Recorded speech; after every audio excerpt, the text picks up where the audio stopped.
So I want to talk about a movie called RRR, which is an Indian movie, and it's in Hindu, and it's now on Netflix, and it's absolute insanity. Um, it's 3 hours long, and it almost feels like it's two movies put together. There's two halves of the movie, and there's even like a break in the middle. But it's some of the most inventive action I've seen since Crouching Tiger, Hidden Dragon was when I first saw that style of filmmaking. And this is similar in that it stretches belief to an extent, but it's and also it pulls no punches. I'm going to play a clip here. And so this is it.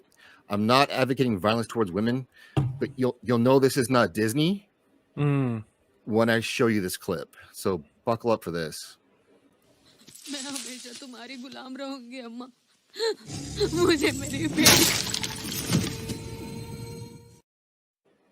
Wow.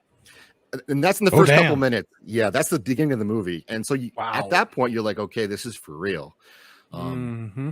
They pull no punches in it. Everyone, everything is up for grabs in that movie. Anyone can get hurt, die. It's not like Disney, where if that was Disney, she would have fought off all of those guys, freed her kid, and there's no conflict. And the problem with that is one of the issues is that there's no tension either, because like, okay, well, we know it's going to be fine. And this kind of set the tone for me with this movie. Has anyone else on the panel seen it by chance? I didn't even know what it was about. I haven't. This is the first I've seen or heard or anything about it. But that was an oh damn. Yeah. It is set in 1920s India with the evil English, over-the-top English evil colonizers, and they're led by Ray Stevenson, who's been in a bunch of stuff, but he's been in Rome. He was in Punisher Warzone. You would recognize him when you see him, and you will, because I'm going to show you one of the cool effects scenes. And this movie was not cheap. It was $70 million to make, so it's since made its money back, but you can see everything on the screen. So here's a fun one. This is Ray Stevenson.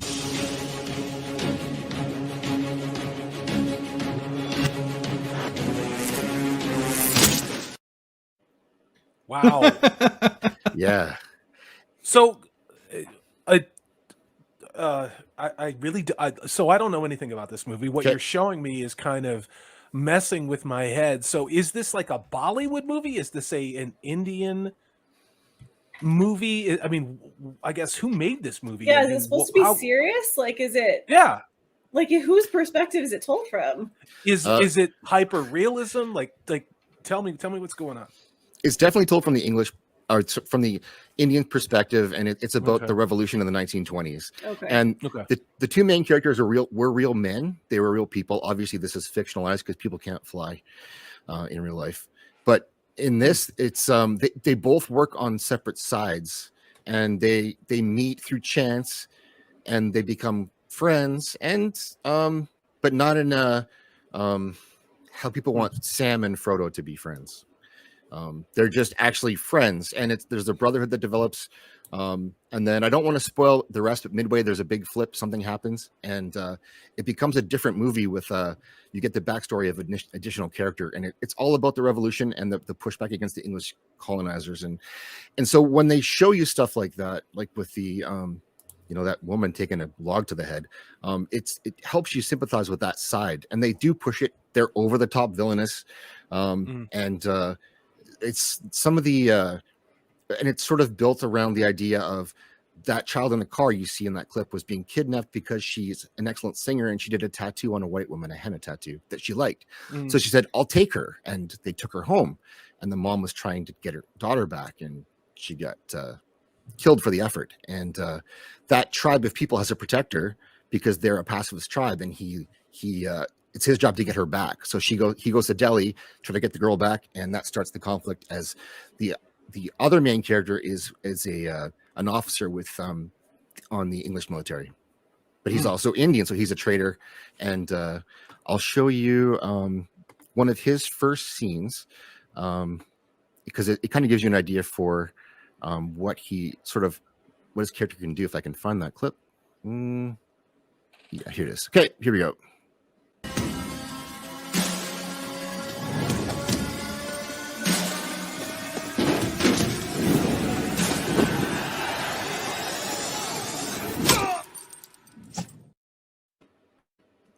Holy Wow. cow. That man's serious. When did Uh, this let's come out? Latino That's a Slant. serious man. Hey, brother. Thanks for coming. Yeah, we're talking RRR. Yeah, absolutely, we are. I'm Yeah, gonna kick a link. I'll kick a link. sure. If he wants to come on, that'd be fantastic. He can help me Yeah. with this. Paulie, I'm gonna kick you a link, so be advised. It came out in March, so it's brand Okay, new. yeah, it's beautifully shot. Those shots are gorgeous.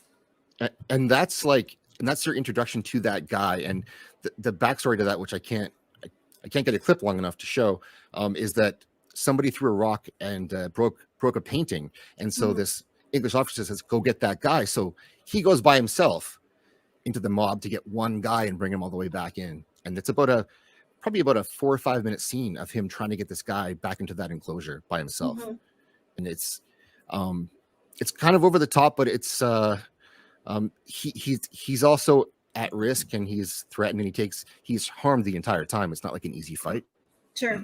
nor should it be. But some of the most some of the best action and surprising action I've seen in a long time. And because it's well, I'm going to show this one. I don't want to go. Yeah, I'm going to show it anyway.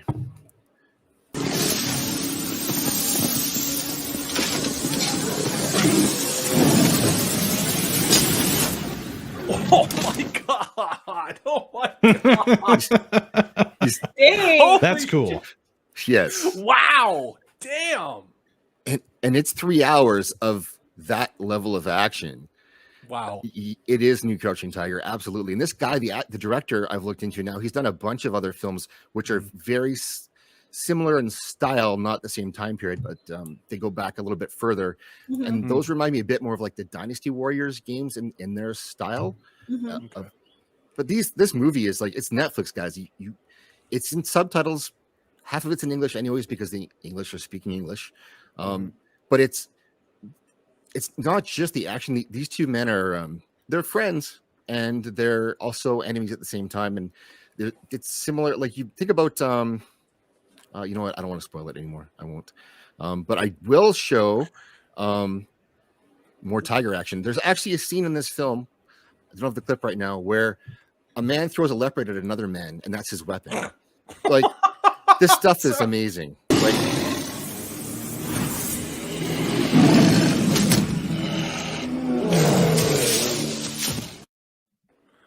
Wow. That's Yes. not something you see every day, but it's I really know. well done. I mean, Yeah, it's it's really beautifully done. aesthetically beautiful.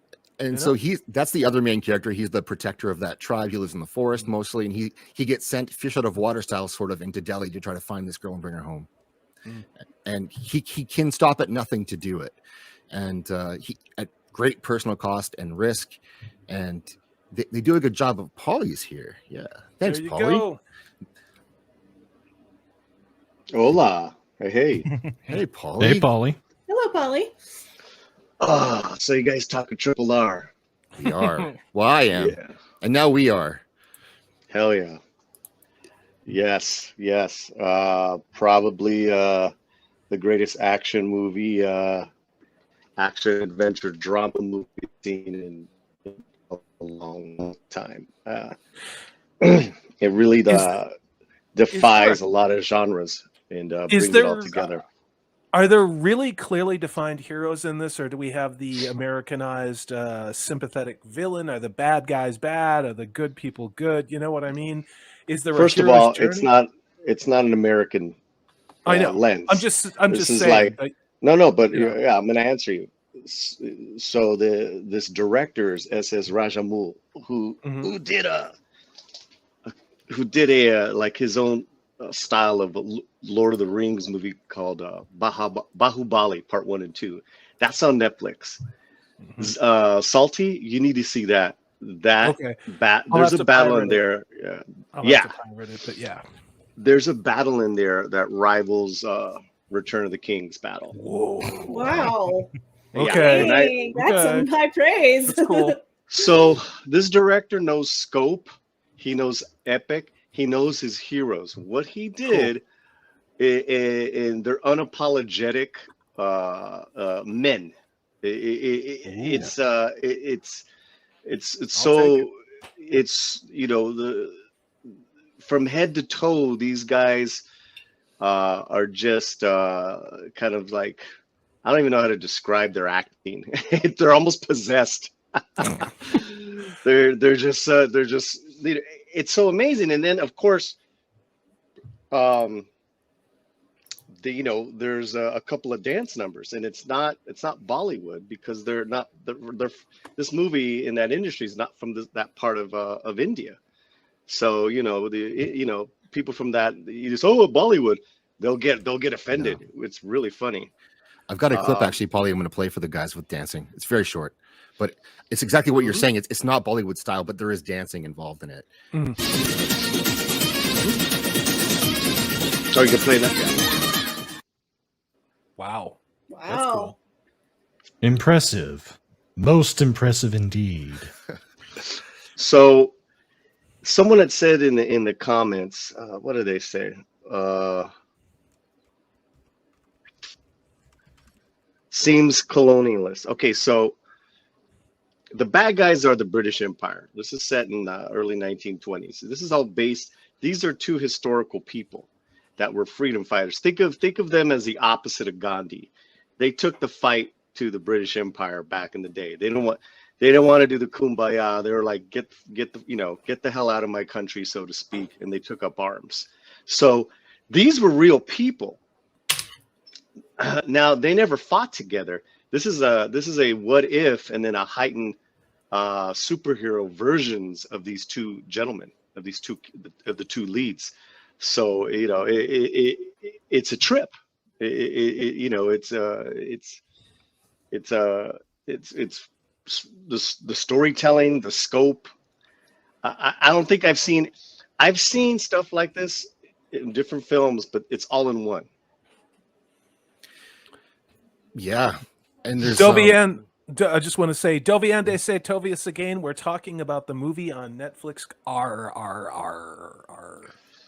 Yeah, so it stands for first it was the last name of each of the two lead actors and the director, because they didn't have it was like the working title.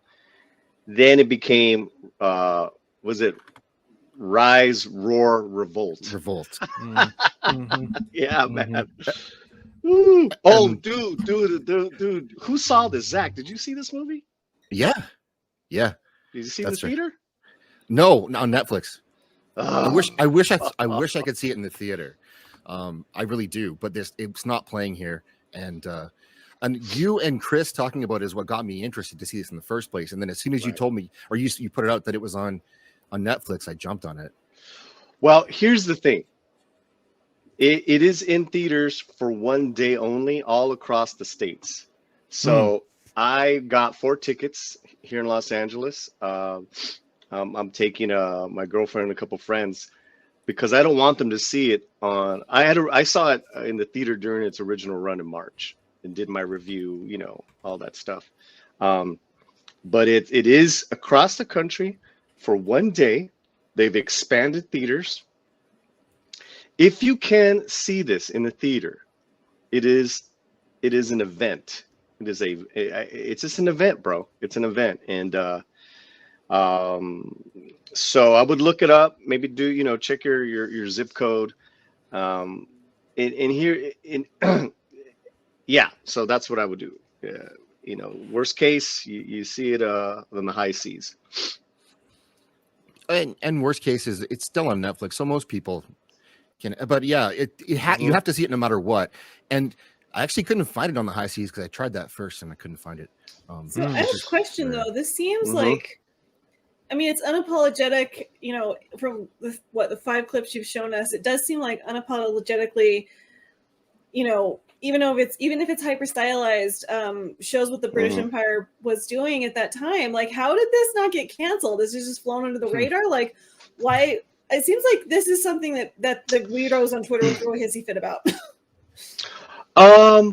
That's a good question. Well, one, the Wocosos and kind of like mainstream media didn't really pay attention to it when it did its first run. But it really became like this global thing, and now when they like the LA Times, when they announce like it's coming back for one day, they really hit the anti-colonialist, Okay. white man. And I'm Right. like, dude, you're seeing it through the wrong lens. That's because there's good guys and bad guys, and in this story, the good guys are are these two freedom fighters, and how they get to the same end very differently. But the bad people is the British Empire. And Ray Stevenson, who plays like the general or something, he's Over the top, super villain. He's incredible. I mean, it kind of sounds like what this is almost a little bit like Inglourious Bastards, which I did not see, but that kind of is what it's reminding me of. I would say part Gladiator, part Inglourious. Okay. And spectacle that is not just spectacle like Marvel spectacle. There's meaning behind the like the imagery, the uses of animals. I mean, it's very powerful and I was learning this too, because I like India, we would get Indian subscribers and like, oh no, Paul, it's this, it's that. It's like, oh, okay, cool, thanks. That's awesome. It's a different film to watch too. Like it's a different style of storytelling, and so you have to tell yourself that first. And it's not the kind of thing you want to focus on that, because there's things that I kind of think that I missed, and then there's other things that are like the songs, for example, are very literal. Like they're telling you, the songs lyrics are telling you exactly what's happening, almost telling you the story again. So it's not like they didn't just pick some other song and put it in a movie. These songs are written for the movie with lyrics that fit this story. But speaking of animals, get ready for this.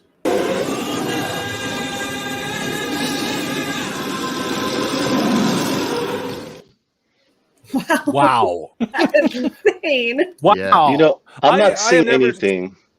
I have never seen so many flying animals at 45-degree angles. It's amazing cinematography. It's amazing. So many flying. So what did you just show? All right, now I'm on a different screen here. Oh, I showed. I'll show it again.